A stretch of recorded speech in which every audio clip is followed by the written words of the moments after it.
కీర్తన పుస్తకంలో నుండి 180వ కీర్తన మొదటి నుండి 3 వచనాల వరకు పాడుకొని 3వ వచనంలో సంఘమంతా లేచి సాయంకాల ఆరాధనలోనికి ప్రవేశిద్దాం. ఈ విషయాన్ని గమనించాలి.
తండ్రి యొక్కయు కుమారుని యొక్కయు పరిశుద్ధాత్మ యొక్క నామమున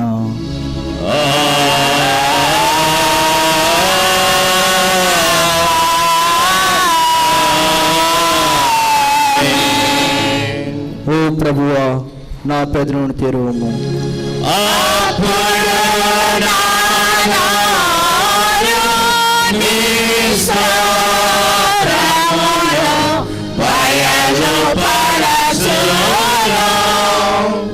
ఓ దేవా, నన్ను విడిపించుటకు త్వరగా రమ్ము.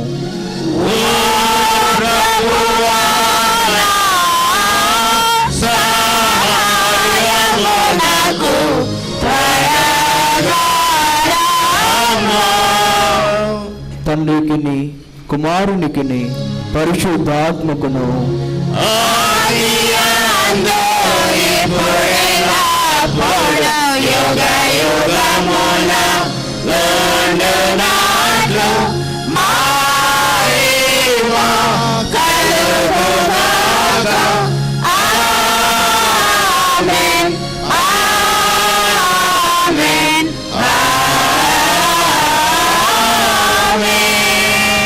దయచేసి కూర్చున్నది.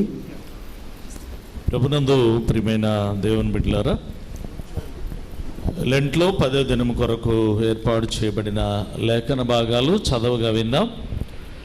పాత నిబంధన పాఠ్య భాగం కీర్తనల గ్రంథం 118వ సంకీర్తన 26వ వచనం నుండి 29వ వచనం వరకు ఉన్న భాగాన్ని మోటాని హోషేయ గారు చదివి వినిపిస్తారు. సువార్త పాఠ్య భాగం మత్తయి సువార్త 23వ అధ్యాయం 37వ వచనం నుండి 39వ వచనం వరకు బడుగు భూషణం గారు చదవాలని మనవి చేస్తూ ఉన్నాను. పాత నిబంధన పాఠ్య భాగం మోటాని హోషేయ గారు. లెంటులోని 10వ దినం కొరకు ఏర్పాటు చేయబడిన పాత నిబంధన లేఖన భాగాన్ని చదువుకుందాం. కీర్తన గ్రంథం 118వ కీర్తన 26 నుండి 29వ వచనం వరకు. 26వ వచనం ప్రారంభం. యెహోవా పేరట వచ్చువాడు ఆశీర్వాదముందును గాక. యెహోవా మందిరంలో నుండి మేము దీవించుచున్నాము. యెహోవాయే దేవుడు, ఆయన మనకు వెలుగును అనుగ్రహించి ఉన్నాడు. ఉత్సవ బలి పశువును త్రాళ్లతో బలిపీఠపు కొమ్ములకు కట్టుడి. నీవు నా దేవుడవు, నేను నీకు కృతజ్ఞతాస్తుతులు చెల్లించెదను. నీవు నా దేవుడవు, నిన్ను గణపరచెదను. యెహోవా దయాళుడు, ఆయన కృప నిరంతరము నిలుచుచున్నది. ఆయనకు కృతజ్ఞతాస్తుతులు చెల్లించుడి. ఇంత పర్యంతం. ఓ ప్రభువా, మమ్మను కనికరించుము.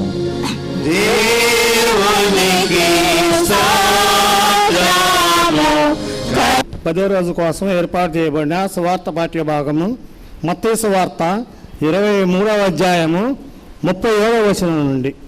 యెరూషలేమా యెరూషలేమా, ప్రవక్తలను సంపుసును, నీ యొద్దకు పంపబడిన వారిని రాళ్లతో కొట్టుసును ఉండుదానా.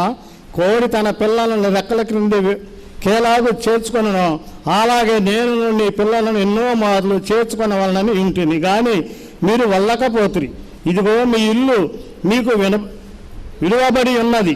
ఇది మొదలుకొని ప్రభువు పేరట వచ్చేవాడు స్తుతింపబడునుగా కని మీరు చెప్పే వరకు నన్ను చూడరని మీతో చెప్పుచున్నాను.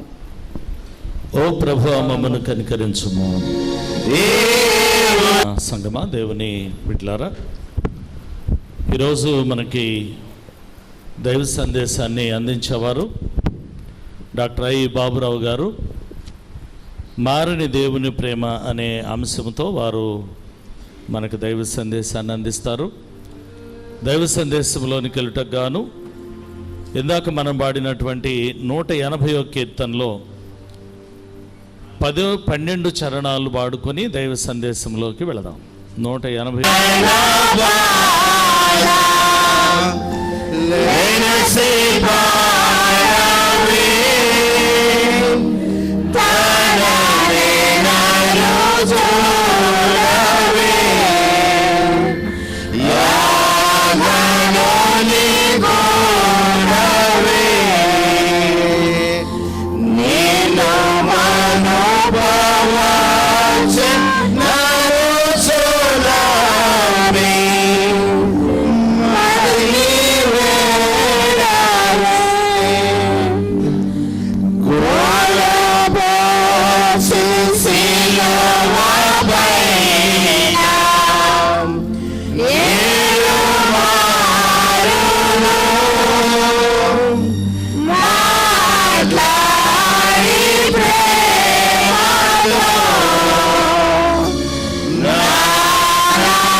తండ్రి అయిన దేవుని నుండి ప్రభు అయిన యేసుక్రీస్తు నుండి కృపయు సమాధానములు మీకు కలుగునుగాక.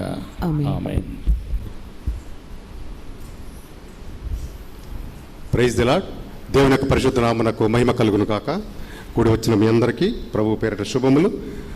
లెంటిలోని 10వ రోజు కోసం ఒక శ్రేష్టమైన అంశాన్ని ధ్యానం చేయబోతున్నాము. ఆ అంశం పేరే మారని దేవుని ప్రేమ. అందరూ ఒకసారి గట్టిగా చెప్పండి మాట నాతోటి, మారని దేవుని ప్రేమ.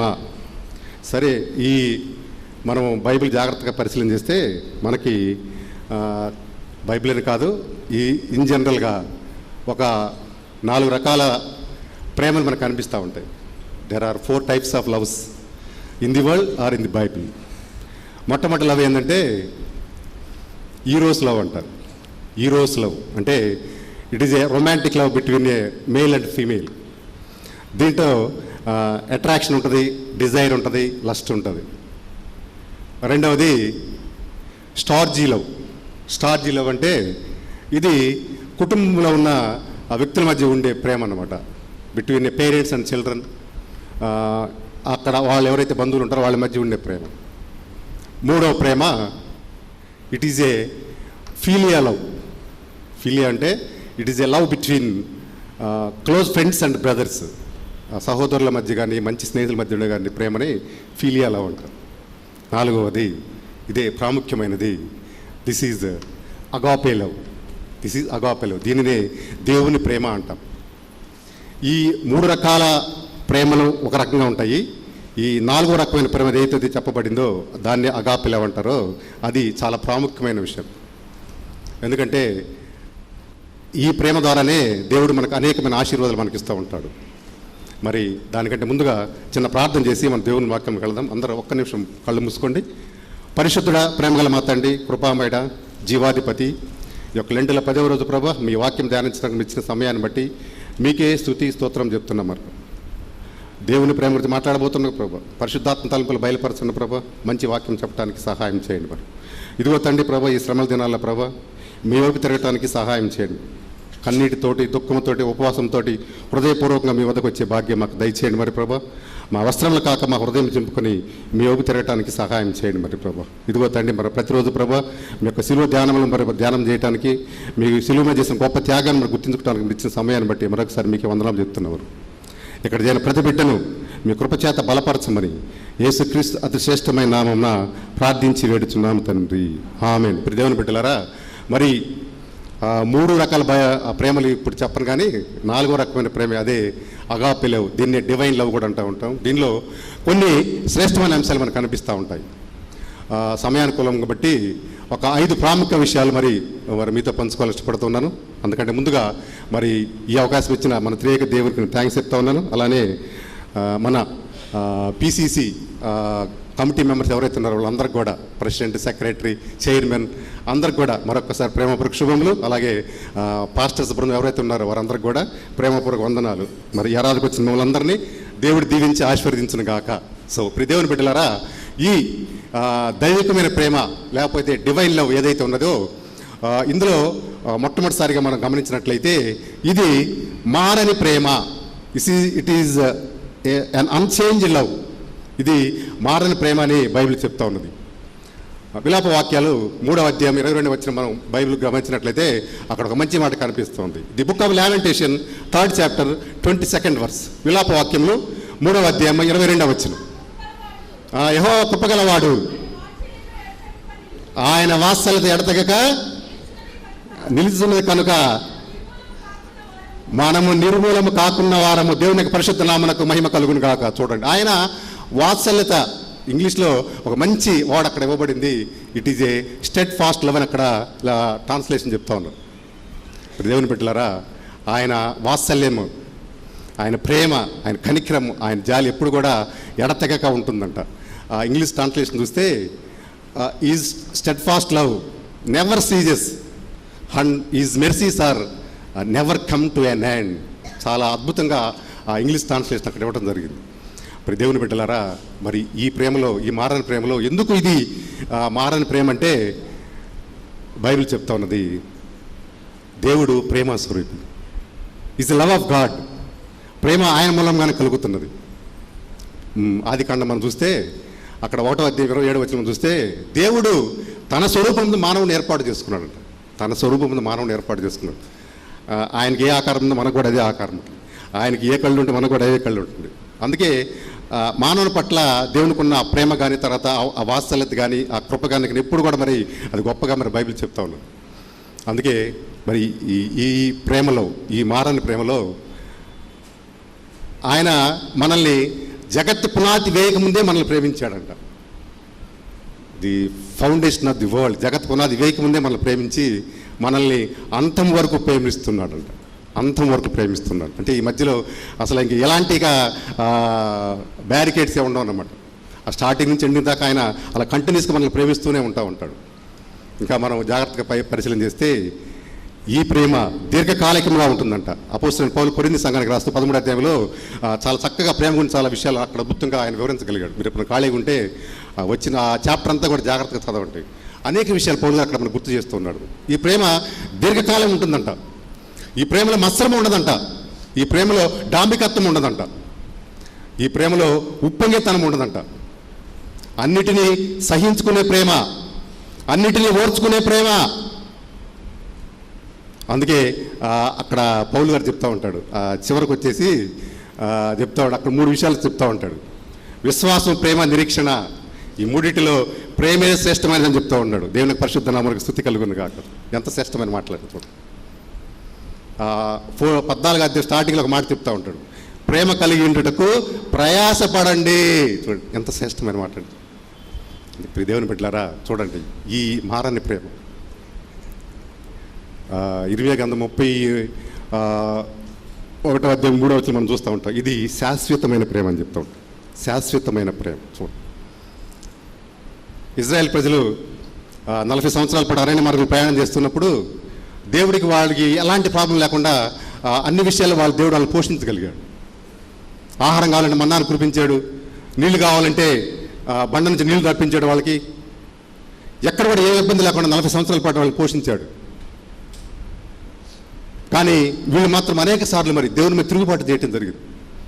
సణుక్కున్నారు, గొణుక్కున్నారు, గర్వించారు. తర్వాత అనేక సార్లు మరి ముఖస్తుతి చేయగలిగారు. దేవునికి సంతాపం కలగజేశారు, దుఃఖాన్ని కలగజేశారు. అయినా కూడా మరి దేవుడు వాళ్ళని చాలా ప్రేమగా చూసుకున్నాడు. 40 సంవత్సరాలు నడిచిన తర్వాత వాళ్ళకి వస్త్రాలు పాతపడిపోలేదంట, చెప్పులు నలిగిపోలేదంట. ఎంత పెద్ద ఆశీర్వాదం చూడండి. అంటే వాళ్ళు అంత జాగ్రత్తగా తీసుకొచ్చారు. అయినా కూడా వీళ్ళకి చిన్న ప్రాబ్లమ్స్ వాళ్ళు ఓర్చుకోలేకపోయారు. చిన్న ప్రాబ్లమ్స్, ఒకరోజు మరి ఫుడ్ లేకపోతే వాళ్ళు ఓర్చుకోలేకపోయారు. మన్నాన్ని తినంటే వాళ్ళ నోరంతా తప్పబడిపోయిందండి. మోషే గారు మీరు తిరుగుబాటు చేశారు. ఏంటి మోషే గారు మాకు అన్నం పెడుతూ ఉన్నారు, మన్నాన్ని కుడిపిస్తూ ఉన్నారు, చవిసారం లేని ఆహారం మాకు పెడుతూ ఉన్నారు, ఇది తిని మాకు నోరంతా తప్పబడిపోయి మాకు నాన్ వెజిటేరియన్ కావాల్సిందే అని ఆయన తిరుగుబాటు చేసి ధర్నాలు చేశారు.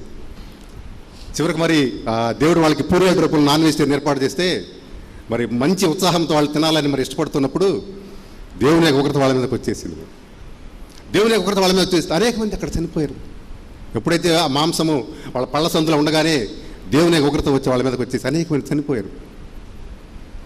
ఎందుకు అక్కడ చనిపోయారు? వాళ్ళు చెడ్డవాటిని ఆశించారంట. అనేక సార్లు వాళ్ళు చెప్తున్నారు, ఈ దేవుడు మాకు అరణ్యంలో ఆహారం ఏర్పాటు చేయగలడా అని అనుకున్నారంట. మాకు సమృద్ధిగా మీరు ఇవ్వగలరా అని వాళ్ళు అనుకున్నారంట. మరి ఇన్నిసార్లు మరి తిరుగుబాటు చేశారు, ఇన్నిసార్లు సణిగిన, ఇన్నిసార్లు గొణిగిన, మరి వాళ్ళ హృదయాన్ని కాఠిన్యం చేస్తున్నా కూడా దేవుడు మరి వాళ్ళ పట్ల ప్రేమని, జాలిని వాళ్ళకి కురిపించేశాడు. ఎందుకంటే మొదట్లో వాళ్ళకి వాగ్దానం చేశారు, దేవుడు మిమ్మల్ని అందరూ మీరు కానాను దేశం తీసుకెళ్తానని వాళ్ళ పితరులతో వాగ్దానం చేశాడు. కాబట్టి ఆ వాగ్దానాన్ని మరి నెరవేర్చాలంటే వాళ్ళని అక్కడికి చేర్చి దేవుడు అక్కడ కనిపిస్తూ ఉన్నాడు. ఆ 78వ కీర్తన 38వ వచనంలో ఒక మంచి మాట ఉంటుంది, అది అక్కడ చదవబడినట్లయితే ఒకసారి చదువుతారన్నమాట. 78వ కీర్తన 38వ వచనం.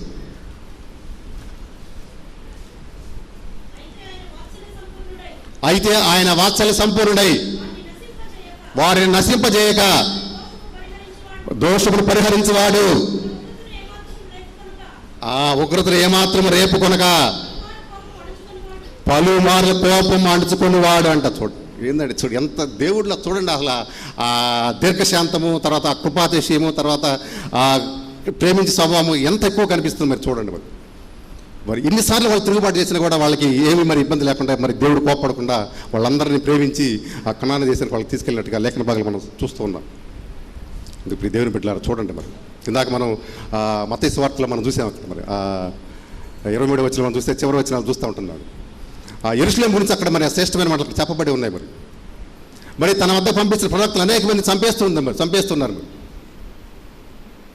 ఆ ప్రవక్తలు చెప్పే మాటలు వాళ్ళు వినిపించుకోకుండా ఉన్నారు. మరి మారు మనసు పొందకుండా ఉన్నారు. హృదయం అంతా మరి కాఠినంతో నిండిపోయింది వాళ్ళందరికీ. అనేక మంది వాళ్ళకి చంపేస్తున్నారు. మరి యేసు ప్రభువే మరి ఆ యెరూషలేము చూసి మరి దుఃఖపడ్డాడు. మరి లోకాసువార్తల మాటలు మనకు కనిపిస్తాను 19వ అధ్యాయంలో. యెరూషలేము చూసి మరి సమీపంగా ఏడుస్తూ ఉన్నాడంట. అక్కడ ఒక మంచి మాట చెప్పబడు, నేడైనా మరి ఈ సమాధాన సంగతులు తెలుసుకునే నీకు ఎంతో మేలని చెప్తూ ఉంటున్నాడు. కానీ నీ కన్నులు మరుగు చేయబడి ఉన్నాయి కాబట్టి నీకు ఏ విషయాలు అర్థం కావట్లేదని ఆ యెరూషలేము గురించి ఆయన అందుకే చూడండి. మరి అక్కడ కూడా మరి దేవుడు వాళ్ళకి ఎలాంటి ఇబ్బంది లేకుండా మరి కోడి తన రెక్కల కింద పిల్లల్ని ఎలా దాచిపెడుతూ ఉందో, ఎలా వాళ్ళని కాపాడుతుందో అలా అక్కడ వాళ్ళందరినీ కూడా కాపాడి మరి వాళ్ళందరికీ మరి నిత్యజీవం ఇవ్వాలని దేవుడు వాళ్ళకి ఒక మంచి ప్రామిస్ వాళ్ళకి చేయగలిగాడు. జాగ్రత్తగా పరిశీలించి మరి పీటర్ యొక్క జీవిత చరిత్ర జాగ్రత్తగా పరిశీలన చేస్తే యేసుప్రభు శిష్యుడిగా ఉన్నాడు. ఆ మెయిన్ మెంబర్గా ఉన్నాడు. మరి దేవుని చేత మరి ఏర్పాటు చేయబడిన వ్యక్తి మరి అతను. మరి మన వల్ల మరి కొన్ని బలహీనతల్లో మరి భయాలు కనిపిస్తూ ఉంటున్నాయి. దూకుడు స్వభావం ఎక్కువ కలిగిన వాడు, మరి అల్ప విశ్వాసంగా ఉన్నవాడు. మరి అసలు యేసుప్రభు ఎవరైతే తెలియదు, నేను 3 సార్లు మరి మొక్కగలిగాడు. మరి అయినా కూడా మరి ఆ దేవుడు మరి అతని మీద తన యొక్క ప్రేమను మరి మానకుండా ఒక మంచి ఆశీర్వాదానికి ఇవ్వడం జరిగింది. అసలు తన మేధే సంఘం కట్టడానికి గొప్ప ఆధిక్యతను దేవుడు ఇవ్వగలిగాడు. యేసుప్రభు పునరుద్ధరణ తర్వాత 3 సార్లు మరి పీటర్ని హెచ్చరించగలడు. పేతురు, నన్ను ప్రేమిస్తున్నావా? ప్రభా, నేను ప్రేమిస్తున్నాను నిన్ను, అయితే నా మందను కాసేయని చెప్పాడు. మరి అలాంటి గొప్ప భాగ్యాన్ని మరలా మనకు మరి పౌలు సౌలుగా ఉన్నప్పుడు మరి అనేక మందిని ఆయన హింసించగలిగాడు. మరి క్రైస్తవులందరూ తీసుకెళ్ళి మరి ఖైదులు మరి ఆయన చెరసాలలో వేయించగలిగాడు. మరి అసలు క్రైస్తవులు కనబడితే మరి ఆయన మరి అనేక మంది ఇబ్బందులు కలుగు చేస్తూ ఉన్నాడు. మరి అలాంటి వ్యక్తి మరి దమస్కు మార్గం ప్రయాణం చేస్తున్నప్పుడు మరి అక్కడ దేవుడి ప్రేమ అతని మీద కనపడింది. మరి ఒక గొప్ప వెలుగు అక్కడ ప్రకాశించినట్టు లేఖన భాగం తెలియజేస్తూ ఉన్నాయి. మరి అప్పుడు ఒక మాట వినపడింది, మరి సౌలా సౌలా, నన్నేలా నువ్వు హింసిస్తున్నావు? అప్పుడు సౌలు గారు అంటున్నారు, ప్రభువా నువ్వు ఎవరివి?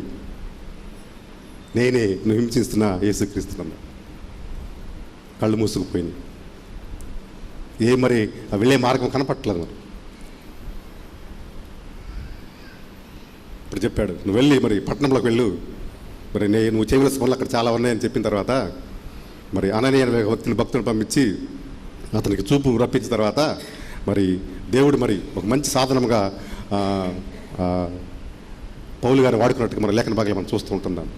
పౌలు గారు ఒక మాట చెప్పాడు, పూర్వము దోషకుడు హింసించకుండా నన్ను మరి తన పరిచర్యకి నమ్మకమైన వాడికి నన్ను నియమించినందుకు నేను దేవునికి థ్యాంక్స్ చెప్తా ఉన్నాను. మరి అప్పుడైతే మరి తెలియక చేశాను కాబట్టి నేను మరి క్షమించబడ్డాను. మరి యేసుప్రభు మరి ఆ పాపం రక్షించడానికి వెళ్ళి లోకానికి వచ్చాడు అనే మాట నా పట్ల పూర్తిగా నెరవేరింది.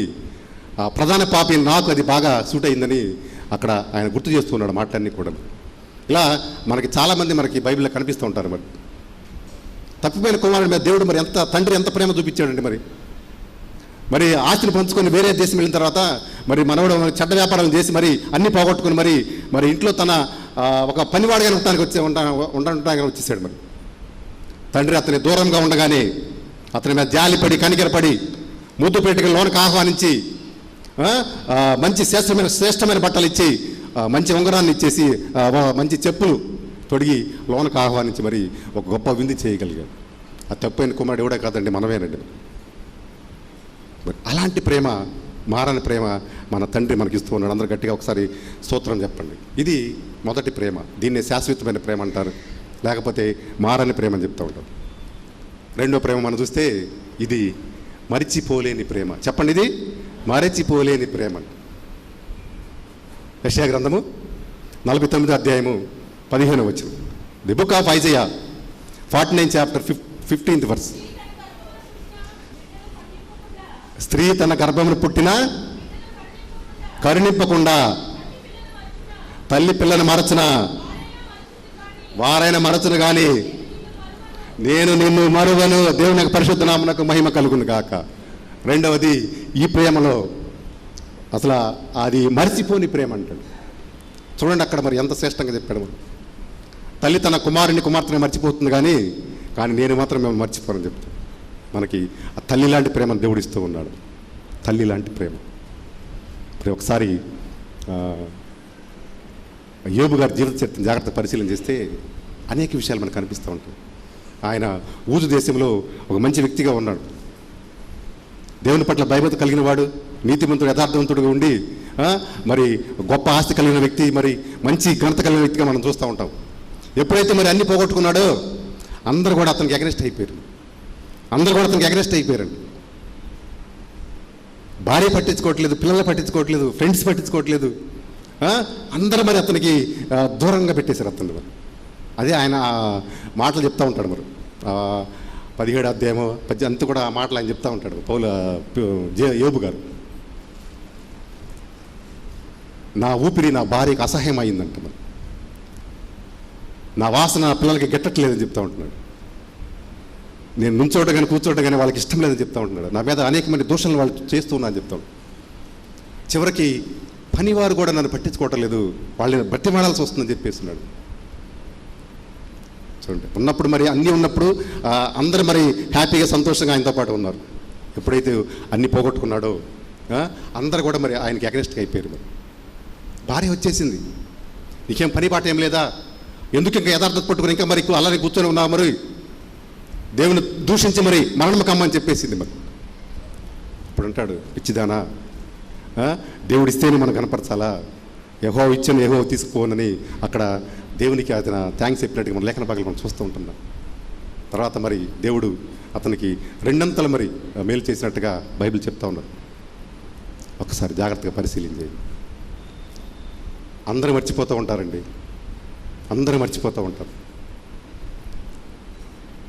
అందరూ ఫ్రెండ్స్ కానీ, రక్త సంబంధికులు కానీ, పేరెంట్స్ కానీ, క్లోజ్ ఫ్రెండ్స్ కానీ, వీళ్ళందరూ కూడా మనల్ని మర్చిపోయేవాళ్ళు.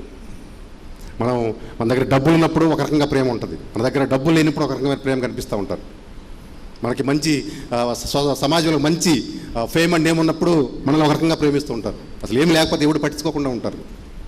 మరి దేవుడు మాత్రం మరి ఆ ప్రేమలో మార్పు లేకుండా మరి మన మెట్ల ఆ ప్రేమను ఆయన కురిపిస్తూ ఉన్నాడు. మరి ఇంకా లేఖన భాగంలో సత్తుగా గమనించినట్లయితే మూడవ ప్రేమ అంటే మూడో లక్షణం ఈ ప్రేమలో ఉండేది, ఇది విడదీయని ప్రేమ అంట. ఏ ప్రేమ ఇది? విడదీయని ప్రేమ. రోమిలికి రాసిన పత్రిక 8వ అధ్యాయం 35వ వచనం చదవండి. రోమిలికి రాసిన పత్రిక 8వ అధ్యాయము 35వ వచనం. క్రీస్తు ప్రేమ నుండి మనల్ని ఎడబాపు వాడేవాడు, శ్రమ అయినను బాధ అయినను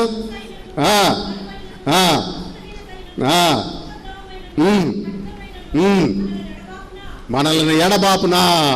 చూడండి, ఏవి కూడా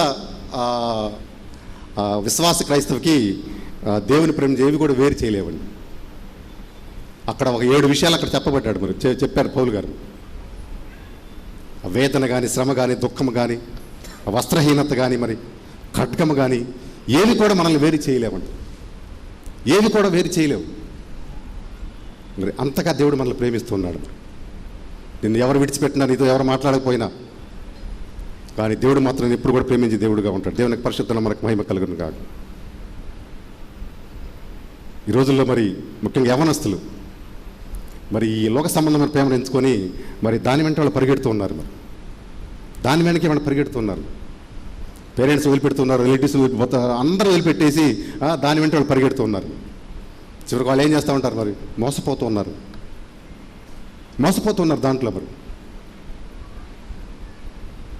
ఏం చేస్తే చివరికి వాళ్ళు ఎక్స్ట్రీమిస్ట్కి వెళ్ళిపోతూ ఉన్నారు. అయ్యో నేను మోసపోయాను, నన్ను ఎవరు మరి ప్రేమించలేదని, కరుణించట్లేదని వాళ్ళు ఆత్మహత్యలు చేసుకోవటం, మరి సమాజానికి దూరంగా వెళ్ళటం, ఇవన్నీ కూడా మనం చూస్తూ ఉంటాం. ఒక మంచి విషయం చెప్తాను. ఈ ప్రేమ అనే 2 అక్షరాల మీద కోట్లలో వ్యాపారం జరుగుతున్నట్ల, డాలర్స్ అట్లా బిలియన్స్లో వ్యాపారం జరుగుతూ ఉందండి. ప్రపంచంలో మొత్తం మీద 2 పీక్ సీజన్లు ఉంటాయి. రాత్రి నేను ఒక ఆర్టికల్ చదివాను. ఎక్కువ వ్యాపారం జరిగేది క్రిస్మస్ సీజన్ అంట, రెండవది వాలంటీర్స్ డే అంట. ఎక్కువ వ్యాపారం జరిగేది ఈ 2 పీరియడ్స్. అది డైరెక్ట్గా ఇండైరెక్ట్గా యేసు ప్రేమను మనకు చూపిస్తున్నది. కానీ దేవుని పక్కన పెట్టేసి ఆ 2 అక్షరాల మీదనే మనం ఫోకస్ చేస్తూ ఉంటున్నాం. ఆ 2 అక్షరాలు. ప్రేమ గురించి చెప్పేవాడు బాగుపడుతున్నాడు, రాసేవాడు బాగుపడుతున్నాడు, కానీ ఆ ప్రేమను కృపను యేసు ప్రభు మాత్రం అక్కడే ఉన్నాడు. మరి ఎన్ని నావల్స్ రాసినా, ఎన్ని మరి కథలు రాసినా వాడికి మాత్రం మంచి మంచి రెన్యూమరేషన్ వస్తూ ఉంటుంది. ప్రేమ గురించి ఎంత ప్రసంగాలు చేస్తే అంత వాటి బెనిఫిట్ అనమాట. ఆ యూట్యూబ్లు కానీ, ఇన్స్టాగ్రామ్లో, ఫేస్బుక్లు కానీ, వాట్సాప్ కానీ, మరి వాడికి మంచి మంచి వ్యూస్ వస్తే ఇక వాడికి ఫేస్బుక్ కూడా కొన్ని బహుమానాలు పంపిస్తూ ఉంటాడు. అందరూ మంచిగా వ్యాపారం చేస్తూనే ఉన్నారు, కానీ అసలు వ్యక్తిని మాత్రం మనం మర్చిపోతూ ఉంటున్నాం. అందుకే జాగ్రత్తగా పరిశీలి దేవుని బిడ్డలారా. మరి ఈ విషయంలో దేవుడు కూడా నాకు ఒక మేలు చేశాడు. మరి came to Chirala 20 years back, Chirala 20 సంవత్సరాల క్రితం వచ్చినప్పుడు అనేక ప్రదేశాలు తిరిగిన హాస్పిటల్ ఎక్కడ స్టార్ట్ చేయాలన్నది. కానీ దేవుడైతే ఈ చీరాల ప్రాంతాన్ని నాకు సెలెక్ట్ చేసి చూపించాడు. తర్వాత ఈ ఊరు సెలెక్ట్ చేసిన తర్వాత హాస్పిటల్కి ఏం పేరు పెట్టాలి, ఏది పెడితే దేవునికి ఇష్టంగా ఉంటుందని చాలా రోజులు ప్రార్థన చేసిన తర్వాత ఒక మంచి పేరు దేవుడు చూపించాడు. ఆ పేరే ప్రేమ హాస్పిటల్. ఆ పేరే ప్రేమ హాస్పిటల్. అది చాలామంది అడిగారు, ఇది మీ పేరా లేకపోతే మీ పాప వాళ్ళ పేరా లేకపోతే మీ అంటే అది ఎవరి పేరు కాదండి, అది దేవుని పేరు అని చెప్తా ఉంటారు. మీరు ఎప్పుడన్నా హాస్పిటల్కి వచ్చినట్టయితే ఒక చిన్న మాట కనిపిస్తూ ఉంటుంది, I treat God heels, I treat God heels. అక్కడికి అనేక మందికి వైద్యం చేయడానికి, వాళ్ళందరూ కూడా మంచి మంచి ఆరోగ్యంలో ఉండడానికి దేవుడు నాకు మంచి జ్ఞానాన్ని ఇచ్చేశాడు. అక్కడ అనేక దేవుని యొక్క అద్భుత కార్యాలు, ఆశ్చర్య కార్యాలు ఎక్కువగా జరుగుతున్నాయి. చాలామంది దుఃఖపడుతూ ఉన్నారు. మరి వచ్చేవాళ్ళు వాళ్ళందరూ కూడా మంచి రికవర్ అయిపోయి దేవుని నామాన్ని గణపరుస్తూ వాళ్ళు వెళ్తున్నట్టుగా చాలామందిని అబ్జర్వ్ చేస్తూ ఉన్నాను. మరి సో ఇవన్నీ పక్కన పెడితే 2 లక్షణాలు అయిపోయినాయి. ఇది మారని ప్రేమ, తర్వాత మరిచిపోని ప్రేమ, మూడవది విడదీయని ప్రేమ, నాలుగవది నేను చూపిస్తాను. ఈ లక్షణం పేరే ఇది విస్తారమైన ప్రేమ అంట. ఏం ప్రేమ ఇది? విస్తారమైన ప్రేమ. యోహాను సువార్త 3వ అధ్యాయము 16వ వచనం. దేవుడు లోకమును ఎంతో ప్రేమించెను,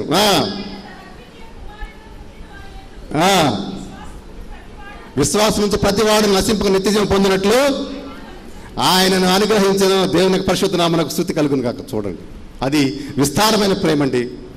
ఇట్ హ్యాస్ నో బౌండరీస్, హద్దులు లేని ప్రేమ. It has no conditions, it is an unconditional love. పౌలు గారు చెప్తా ఉన్నాడు. మరి ఆ ప్రేమ యొక్క వెడల్పులు, లోతులు, పొడుగులు మనకు కనుక్కునే వారంగా ఉండగలంట. అది ఎవరికైనా సాధ్యమవుతుంది? అసలు అది ఎవరికి సాధ్యమయ్యే పని కాదు అసలు. అది మరి ఆ లోతు ఎంత ఉంది, పొడగు ఎంత ఉంది, తన వెడల్పు ఎంత ఉంది, అసలు అది జరిగే పనేనేమని చెప్పి. అందుకే అది విస్తారమైన ప్రేమ కాదు బైబిల్ చెప్పబడి ఉంది. ఇంకా మనం చూస్తే అదే వచ్చిన కింద చెప్తా ఉన్నాడు. అంటే పౌలు గారు చెప్పిన మాటలు చూస్తే అది జ్ఞానమునకు మించిన ప్రేమ అని చెప్తా ఉంటున్నాడు. అసలు మన జ్ఞానానికి అందదు ఆ ప్రేమ. అసలు నో వర్డ్స్ టు డిస్క్రైబ్. అసలు మన జ్ఞానానికి అందని చెప్తా ఉంటున్నాడు.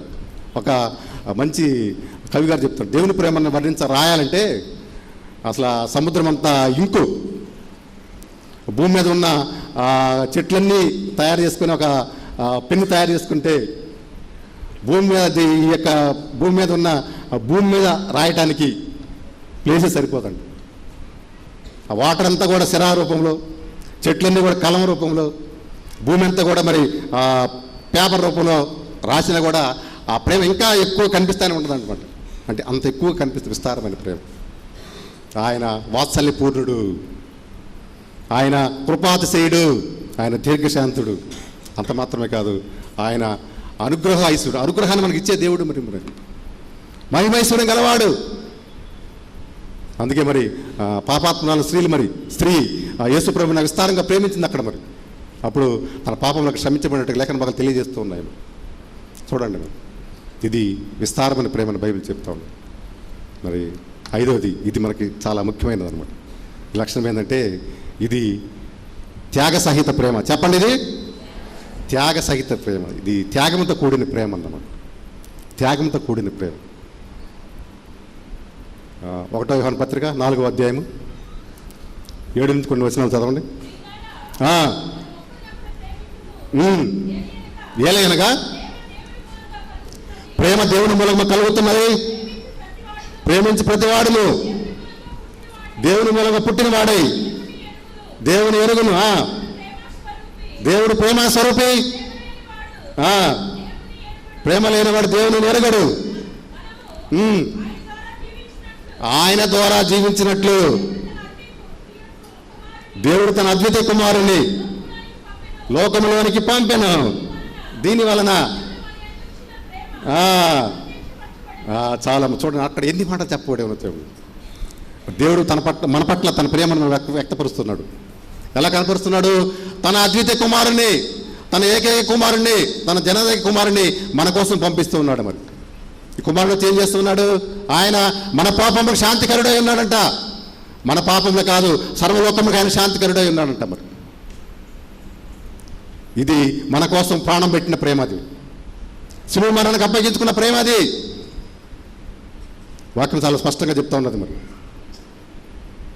మనం అందరం కూడా మరి అపరాధం తల సచ్చిన వారు అయినప్పుడు దేవుడు మరి క్రీస్తు కూడా మనల్ని బతికించాడంట. మరి ఆయన అలా ప్రేమను మనకు ప్రత్యక్షపరుస్తూ ఉన్నాడు. మరి ఇంకా ఎఫ్సీ రాసిన పత్రిక 5:2 మనం చూస్తే మనము పరిమళ వాసనగా ఉండటానికి ఆయన తనకు తన బలిగాను అర్పణగాను అర్పించుకోడంట. అలా మనల్ని అలా ప్రేమిస్తున్నాడంట. మరి ఎంత పెద్ద త్యాగం అంటే చూడండి. యేసుప్రభు స్వయంగా చెప్పాడు కదా, మనుష్య కుమారుడు పరిచారం చేయించుకుని రాలేదంట, పరిచారం చేయటానికి వచ్చాడు. ప్రతిగా అనేకులకి మరి విమోచన క్రయధనంగా తన ప్రాణం నీయటానికి వచ్చేసాడంట. అది మన కోసం ప్రాణం పెట్టిన ప్రేమ. మరి ఆయన అన్యాయపు తీర్పును పొందిన తర్వాత మరి కోడా దెబ్బలు తిన్నాడు, మరి ముళ్ళ కిరీటం భరించాడు, మరి సిలువను మోసాడు, మరి శరీరం అంతా కూడా గాయాలు, మరి వీపంతా కూడా దున్నివేయబడింది. మరి ఎక్కడ కూడా ఖాళీ లేదు. మరి అన్ని చోట్ల గాయాలు. మనకు 5 ప్రాముఖ్యమైన గాయాలు ఏదైతే ఉన్నాయో, కుడి చేతి గాయం, ఎడమ చేతి గాయం, పక్కల బళ్ళే, మరి కుడి కాలికి ఎడమ కాలికి గాయాలు ఇవి ఉన్నాయో, ఇవి ప్రపంచ చరిత్రనే మార్చిపారేసింది. వాక్యం చాలా స్పష్టంగా చెప్తూ ఉన్నది. ఆయన రక్తం వల్ల మనకు విమోచనం, అనగా మన అపరాధములకు క్షమాపణ దొరుకుతుంది. ఆయన కార్చిన రక్తం వల్ల మనందరం కూడా నీతిమంతులుగా మనం తయారవుతున్నాం. చూడండి, ఒకసారి జాగ్రత్తగా పరిశీలించి. ఆ త్యాగము,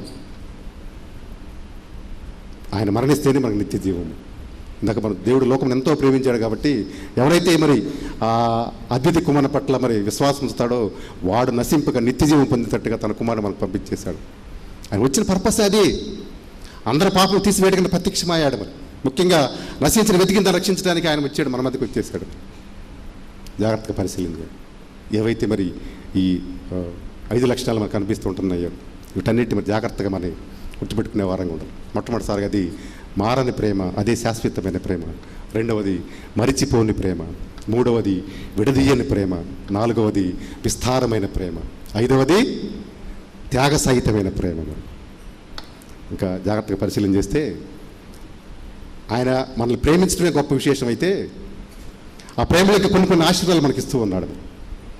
మొట్టమొదటి ఆశీర్వాదం అంటే ఎప్పుడైతే మన పట్ల ఆయన ప్రేమ కనిపిస్తూ ఉన్నాడో మనము బ్రతికే వారంగా ఉంటున్నాం. మనం మరణం నుంచి జీవం దాటే వారంగా మనం ఉంటూ ఉంటాం. వాక్యం చెప్తా ఉన్నది కదా, ప్రేమ లేని వాడు దేవుడు ఎరగడంటే. మరి సహోదరుడు ద్వేషించేవాడు ఆడు అసలు మరణంలోకి నెట్టివేయబడేవాడికి ఉంటాడు. మరి మనం ఆ జీవాన్ని పొందేవాడిగా ఉండాలని దేవుడు ఇష్టపడుతూ ఉన్నాడు. ఇంకా మనకు చూస్తే ఎప్పుడైతే దేవుడు మనల్ని ప్రేమిస్తూ ఉన్నాడో మనకి ఆ ప్రేమ ద్వారా విజయాన్ని దేవుడు మనకి ఇస్తూ ఉన్నాడు. విక్టరీ, మరణం మీద విజయము, సాతాను మీద విజయం, మరి ఆ లోకం మీద విజయం, అన్నిటి మీద మనకి దేవుడు మరి విజయాన్ని ఇచ్చే దేవుడుగా ఉంటా ఉన్నాడు. ఇంకా మనం చూస్తే ఎప్పుడైతే మరి ఆ దేవుడు మనల్ని ప్రేమిస్తూ ఉన్నాడో మనల్ని ఆయన తన స్వకీయ జనం ఏర్పాటు చేసుకుంటున్నాడు. తన ప్రజలుగా ఆయన మనల్ని ఏర్పాటు చేసుకుంటున్నాడు. అంత మాత్రమే కాదు, ఆయన మనల్ని ప్రేమించడం వల్ల మనకి గొప్ప విమోచన దొరికిందని లేఖన భాగాలు మనకు స్పష్టంగా చెప్తా ఉంటాం. ఇంకా మనం చూస్తే మనకు పాత నిబంధనలు 10 ఆజ్ఞలు ఉన్నాయి. వాటన్నిటిని మరి మనం సరిగ్గా పాటించలేదని యేసుప్రభు వచ్చిన తర్వాత 2 ఆజ్ఞలు తీసుకొచ్చాడు. 2 ఆజ్ఞలు. దేవుని ప్రేమించమంటున్నాడు, పొరుగువాడిని ప్రేమించమంటున్నాడు. అంతే, అయిపోయింది అంత. ఈ పని మనం చేయగలిగితే అసలు ధర్మశాస్త్రం అంతా మనం నెరవేర్చిన వాళ్ళం అవుతాం. మరి చూడండి ఆ ప్రేమకు మరి ఎంత గొప్ప. ఈ లవ్ అనే వర్డ్ బైబిల్ మొత్తం మీద మనం జాగ్రత్తగా వెతికితే దాదాపు ఒక 450 సార్లు ఈ మాట కనిపిస్తుందంట. అలా ఎక్కువ కొత్త నిబంధనలు మనకి ఎక్కువ ఈ మాటలు కనిపిస్తూ ఉంటాయి. ఇంకా ప్రతి దేవుని బిడ్డలారా, మరి ఇవన్నీ బాగానే ఉంటాయి, ఇవన్నీ బాగానే ఉంటాయి. మరి మనకి ప్రేమ లేకపోతే ఏమవుతూ ఉంటుంది? మరి జాగ్రత్తగా పరిశీలించండి. మరి మనం భార్య భర్తలు ప్రేమించగలుగుతూ ఉందా? తల్లిదండ్రులు కుమారులు ప్రేమించగలుగుతూ ఉంటున్నారు? సంఘస్థులను మరి ప్రేమించగలుగుతూ ఉంటున్నాము? యోహాన్ గారు మరి ఆ ఎఫ్సి సంఘానికి ఒక మంచి హెచ్చరికలు జారీ చేశాడు కదా, నీ మీద ఒక దోషం మోపవలసి ఉన్నది, మొదట నీకున్న ప్రేమను నువ్వు మర్చిపోయావు. సంఘస్థుల మీద ప్రేమ తక్కువైపోతూ ఉంటుంది. అందరికీ మరి నా అనే కాన్సెప్ట్ ఎక్కువైపోయింది, మన కాన్సెప్ట్ తక్కువ, నా అనే కాన్సెప్ట్ ఎక్కువైపోయింది. మేమే బాగుపడాలి, మా కుటుంబం బాగుపడాలి, మేమే రావాలని అందరికీ ఇదే కాన్సెప్ట్ అయిపోయింది. మనుషుల స్వార్థం పెరిగిపోయింది. పక్కవాడికి ఇబ్బంది పడితే మనం పట్టించుకోవట్లేదు, వాడికి ఏమైనా ఆపదిస్తే మనం పట్టించుకునే వారికి ఉండలేకపోతాం. మరి అందరూ మరి క్రైస్తవులమే, అందరూ మరి ప్రతిరోజు బైబిల్ చదివేవాళ్ళే. మరి ఎందుకు ఆ ప్రేమను మనం కలిగి ఉండలేకపోతూ ఉంటున్నాం? మరి యేసుప్రభు అందరిని ప్రేమించాడు కదా, ఆయన లోకాన్ని ప్రేమించాడు, మరి పాపులు ప్రేమించాడు, రోగులు ప్రేమించాడు, మరి అల్ప విశ్వాసులు ప్రేమించాడు, మరి భక్తిహీనులను ప్రేమించగలిగాడు. మరి మనం ఎందుకని మరి అలాంటి గొప్ప భాగ్యాన్ని కలిగి ఉండలేకపోతుంటున్నా? శత్రువుగా చూస్తూ ఉన్నా. మరి యేసుప్రభు మరి సిలువ మీద ఏం మాట్లాడు? ప్రభువా, వీరేం చేస్తున్నారో వీరు ఎరుగారో వీరు క్షమించమని ఎందుకు మొదటిసారిగా ఆ మాట ఆయన పలకగలిగాడు? అదే ప్రేమలో ఉన్న గొప్పతనం. మరి శత్రువు క్షమించగలిగాడు ఆయన, మరి తన మీద తిరుగుబాటు చేసిన క్షమించగలిగాడు. మరి అలాంటి లక్షణాలు మనం కూడా కలిగి మనం చెప్తాం. ప్రేమ కలిగి ఉన్న ప్రయాసపడమని చెప్పాడు. ఆ ప్రేమను ధరించుకోండి, ప్రేమను కొనసాగించండి, ఆ ప్రేమ ఇద్దరు అందరికీ షేర్ చేయండి అని చెప్తూ ఉంటున్నాడు. మరి ఆ పని మనం చేయగలుగుతాం.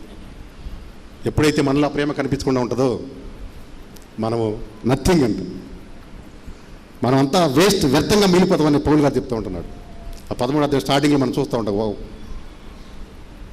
1 కొరింథీ 13వ అధ్యాయం మనం చూస్తే, నాకు అన్నీ ఉండి నాకు కనుక ప్రేమ లేకపోతే, నాలో ప్రేమ లేకపోతే నిజంగా నేను వ్యర్థుడని చెప్తూ ఉంటున్నాడు. నేను మంచి జ్ఞానినైనా, ఒక మంచి ప్రసంగకార్యకుడైనా, మంచి ఇచ్చే గుణమన్నా, నాలో ప్రేమ లేకపోతే ఐఎమ్ నథింగ్ అని చెప్తూ ఉంటున్నాడు.